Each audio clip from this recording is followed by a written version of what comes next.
Hello everybody. Friends, welcome you on Let's Study. I am Sobya Tabassum. Friends, आज के video lecture में हम एक अलग टॉपिक को डिस्कस करने जा रहे हैं, इसलिए वीडियो को पूरा देखें, स्किप ना करें और ध्यान से समझें इस चीज़ को। आज का हमारा टॉपिक है problems of teaching English in India. देखिए, जो इंग्लिश है उसको इंडिया में एक सेकंड लैंग्वेज के तौर पर पढ़ाया जाता है ना। इंडिया में इंग्लिश क्या है? एक सेकंड लैंग्वेज है ना। ये अक्सर पूछा भी जाता है कि इंग्लिश क्या है, इंग्लिश एक सेकंड लैंग्वेज है कि इंग्लिश एक फॉरेन लैंग्वेज है, इंग्लिश एक नेटिव लैंग्वेज है, क्या है इंग्लिश इंडिया में। तो इंडिया में इंग्लिश को हम मानते हैं एज ए सेकंड लैंग्वेज, जो कॉन्स्टिट्यूशन में भी माना गया है।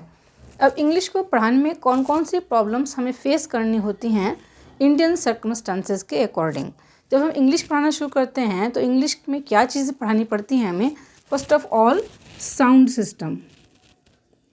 साउंड यानी कि प्रोनंसिएशन। जो प्रोनंसिएशन है उसकी मोस्टली प्रॉब्लम है इंडिया में, है ना, क्योंकि जो इंडिया है उसमें अलग अलग स्टेट हैं, अलग अलग बोलने वाले हैं, अलग अलग भाषाओं को बोलने वाले हैं, लैंग्वेज को बोलने वाले हैं, एसेंट अलग है। तो उसका जो इफ़ेक्ट है वो प्रोनंसिएशन पर या एसेंट पर पड़ता है। ठीक है। दूसरी प्रॉब्लम है साउंड। और फिर हमें क्या सीखना होता है? वोकैबलरी होनी चाहिए, जिसमें हमें बेस्ट यूज़ ऑफ वर्ड्स, है ना, किस वर्ड का कहाँ पर यूज़ करना है, ठीक है, वो सब चीज़ें हमें पता होनी चाहिए वोकैब के लिए। नेक्स्ट है सेंटेंस का स्ट्रक्चर को पता होना। स्ट्रक्चर लैंग्वेज के, जो इंग्लिश लैंग्वेज के स्ट्रक्चर्स हैं उनका पता होना भी ज़रूरी है अगर हम इंग्लिश लैंग्वेज को सीखना चाह रहे हैं। जब हम इंग्लिश लैंग्वेज को पढ़ते हैं तो ये तीनों चीज़ें बहुत इंपॉर्टेंस रखती हैं। First of all sound, then vocabulary and then structure. Structure क्या है? सेंटेंसेस के, इंग्लिश लैंग्वेज के। तो ये सब चीज़ें सीखते हैं। उसके बाद जब हम ये सीखने की कोशिश करते हैं तो कौन कौन सी प्रॉब्लम्स आती हैं उन सबको हम डिस्कस करेंगे आज के वीडियो लेक्चर में। तो स्टार्ट करते हैं आज का वीडियो लेक्चर। अगर आपको वीडियो पसंद आए तो वीडियो को लाइक करें और चैनल को सब्सक्राइब करना भी ना भूलें, जिससे कि आप इसी तरह की वीडियोज़ के नोटिफिकेशन पाते रहें। उसके लिए बेल आइकॉन को प्रेस कर दें। ठीक है, बढ़ते हैं आज की वीडियो में आगे। देखिए, हमने ये तैयार किए हैं कुछ topics. Lack of qualified and efficient teacher. जब हम इंग्लिश को पढ़ाने जाते हैं स्कूल्स में तब सबसे बड़ी प्रॉब्लम क्या आती है कि lack of qualified and efficient teachers. हमें ऐसे टीचर्स की ज़रूरत होती है जो कि एफिशिएंटली इंग्लिश लैंग्वेज को बच्चों को पढ़ा सकें, बच्चों को समझा सकें, स्पीकिंग सिखा सकें, सही से इंग्लिश लैंग्वेज को कैसे बोलना है, कहाँ पर किस सेंटेंस का यूज़ करना है, और सबसे बड़ी बात प्रोनंसिएशन सही सिखा सकें। ठीक है, ये सबसे बड़ी प्रॉब्लम आती है जब इंग्लिश को पढ़ाना होता है, इंग्लिश को टीचिंग करनी होती है, टीचिंग ऑफ इंग्लिश में। नेक्स्ट जो प्रॉब्लम आती है वो होती है हमारी डिफेक्टिव मेथड्स ऑफ टीचिंग। जो मेथड्स हैं टीचिंग के वो डिफेक्टिव हैं, मीन्स डिफेक्टिव हैं। जो हम पढ़ते हैं हमेशा वो ग्रामर कम ट्रांसलेशन मेथड से पढ़ाया जाता है। मोस्टली स्कूल्स में ग्रामर कम ट्रांसलेशन मेथड का यूज़ होता है, जिससे इंग्लिश लैंग्वेज को हम सही नहीं सीख पाते हैं, है ना। और सिर्फ रट्टाफिकेशन कराया जाता है, रटवाया जाता है एग्ज़ाम के पॉइंट ऑफ व्यू से, जिससे कि एग्ज़ाम में बच्चे पास हो सकें, उनके मार्क्स अच्छे आ सकें।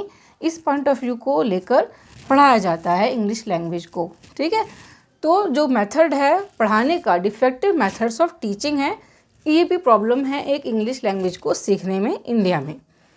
Variation in English साइलेबस।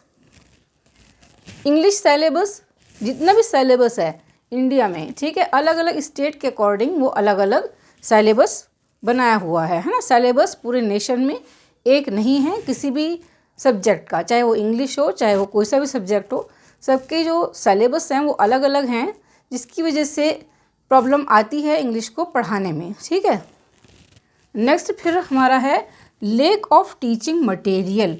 स्कूल्स के पास ऑडियो विजुअल एड से टीचिंग मटेरियल डेमो करने के लिए या बच्चों को स्पीकिंग सिखाने के लिए, बहुत सारे लैंग्वेज पढ़ाने के लिए बहुत सारी टीचिंग मटेरियल की ज़रूरत होगी, जो स्कूलों के पास मोस्टली नहीं होती है ना, जिसकी वजह से इंग्लिश लैंग्वेज को सिखाने में प्रॉब्लम क्रिएट होती है। Lack of teaching material. ठीक है, ये एक इम्पॉर्टेंट पॉइंट है कि जो स्कूल्स हैं उनके पास टीचिंग मटेरियल की कमी होती है, जिसके ज़रिए हम इंग्लिश लैंग्वेज को सही से सिखा पाएँ। This is the problem of teaching English in India.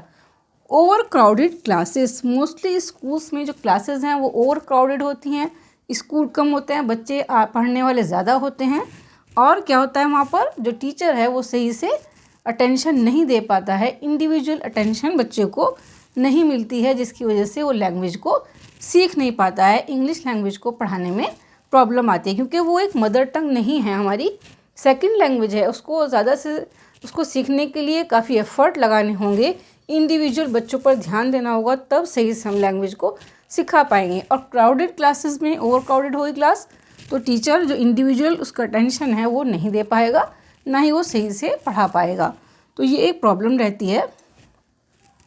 Lack of clear cut objective, last ये है कि जो हमारा ऑब्जेक्टिव है पढ़ाने का इंग्लिश को, चाहे वो बच्चे पढ़ रहे हैं, उसको पढ़ने वालों को भी ऑब्जेक्टिव क्लियर नहीं है, उन्हें ये नहीं पता है कि हम इंग्लिश लैंग्वेज पढ़ क्यों, एज ए सब्जेक्ट पढ़ रहे हैं, इसको एज ए सेकेंड लैंग्वेज पढ़ रहे हैं, है ना, एज ए सब्जेक्ट पढ़ रहे हैं, स्कूल में पास होने के लिए सब्जेक्ट को पढ़ रहे हैं हम, जिससे एग्ज़ाम में हमारे अच्छे नंबर आ सकें, मार्क्स अच्छे ला सकें, एग्ज़ाम के पॉइंट ऑफ व्यू से पढ़ रहे हैं।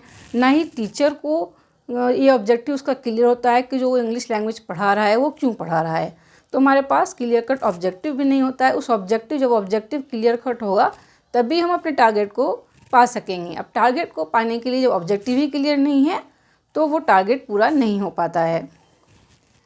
तो ये हमारी प्रॉब्लम्स हैं, जो कि मेन प्रॉब्लम्स हैं, जो कि इंग्लिश लैंग्वेज को पढ़ाने में आती हैं जब हम उसको पढ़ाने जाते हैं इंडियन सर्कमस्टेंसेस में।